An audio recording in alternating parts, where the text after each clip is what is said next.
The Farmer and the Magical Glasses.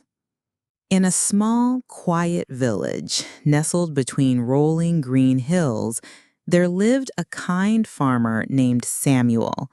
Samuel had strong hands that could plow a field all day and a heart as warm as the summer sun. But there was one thing Samuel could not do. He could not read or write. The letters in books looked like little black squiggles dancing on the page, and he didn't know their steps. Every morning, he would see the village baker, Mr. Gable, reading the newspaper, a pair of shiny spectacles perched on his nose. "Ah, Samuel," Mr. Gable would say, "it says here we're in for a week of sunshine." And Samuel would marvel at how the spectacles seemed to whisper the world's secrets to the baker. He would watch the school teacher, Miss Appleby, reading wonderful stories to the children, her own spectacles sparkling as she turned the pages. He saw farmers reading manuals about new seeds, and mothers reading recipes from cookbooks. To Samuel, it seemed that spectacles were magical things. He thought, if only I had a pair of those magical glasses, I could also understand the dancing squiggles. I could read the newspaper and learn about the weather, just like Mr. Gable. With this wonderful idea blooming in his mind, Samuel decided he must go to the town and buy a pair of spectacles for himself. So, one bright Tuesday morning, he put on his best hat, hitched his gentle horse, Daisy, to the cart, and set off on the bumpy road to town. The journey was filled with excitement. He imagined himself sitting by the fire in the evening, reading a book, the magical glasses revealing all its secrets. When he arrived in the bustling town, he soon found a shop with a large sign shaped like a pair of eyeglasses hanging above the door. The sign read, "The Spectacle Emporium." Inside, the shop was quiet and smelled of polished wood and old paper. Glasses of every shape and size were neatly arranged on shelves. There were round ones, square ones, and shiny metal ones. A kindly shopkeeper, with a long white beard and spectacles of his own, greeted him with a warm smile. "Good day, sir. How may I help you?" "Good day," said Samuel, feeling a little nervous, but very hopeful. "I would like to buy a pair of spectacles for reading, please."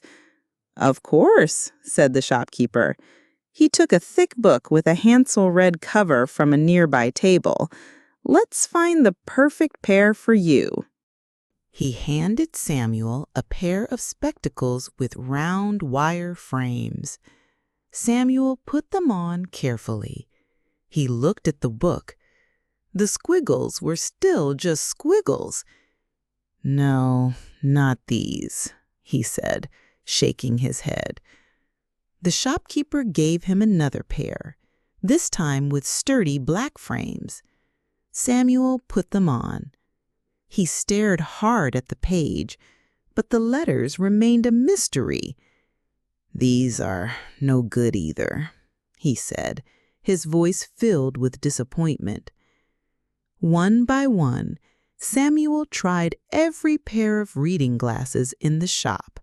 He tried big ones and small ones, heavy ones and light ones. With each new pair, his hope faded a little more. Finally, he sighed a heavy sigh. "None of these spectacles work. They are all useless for me." The shopkeeper looked puzzled. He was a man who knew his spectacles, and he was sure they were all perfectly good. He gave Samuel a curious look, and then glanced down at the red book in Samuel's hands. A gentle smile touched the corners of his lips when he saw that Samuel was holding the book upside down. "My friend," the shopkeeper said softly, Perhaps the trouble is not with the glasses.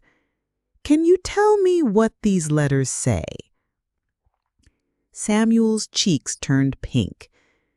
"Well, no, I can't," he admitted quietly. "That's why I came here. I want to buy spectacles so that I can read, just like everyone else in my village. But none of them seem to work." The shopkeeper's heart went out to the honest farmer. He held back a chuckle and spoke with great kindness. "Ah, my dear friend," he explained, "you have a small misunderstanding.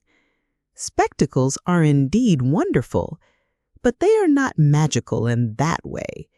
They don't teach you how to read. They only help people whose eyes have trouble seeing things clearly." He turned the book the right way up. "The glasses make the little letters sharp and clear, but first you must learn the letters themselves. It is like learning a new language. The first step is to learn your ABCs." Samuel looked from the book to the shopkeeper, his eyes wide with understanding. He finally saw the real problem. It wasn't his eyes that needed help, but his mind. "So," Samuel said slowly, "I must learn to read first?" "Exactly," said the shopkeeper with an encouraging nod. "First, you must learn the letters and the words. Then, if your eyes ever need help to see them, these spectacles will be here waiting for you." Samuel thanked the kind shopkeeper and left the town not with a pair of spectacles, but with a new and much more important goal. He went home determined, and the very next day he asked Miss Appleby if she would teach him how to read. And so his real journey into the wonderful world of books began.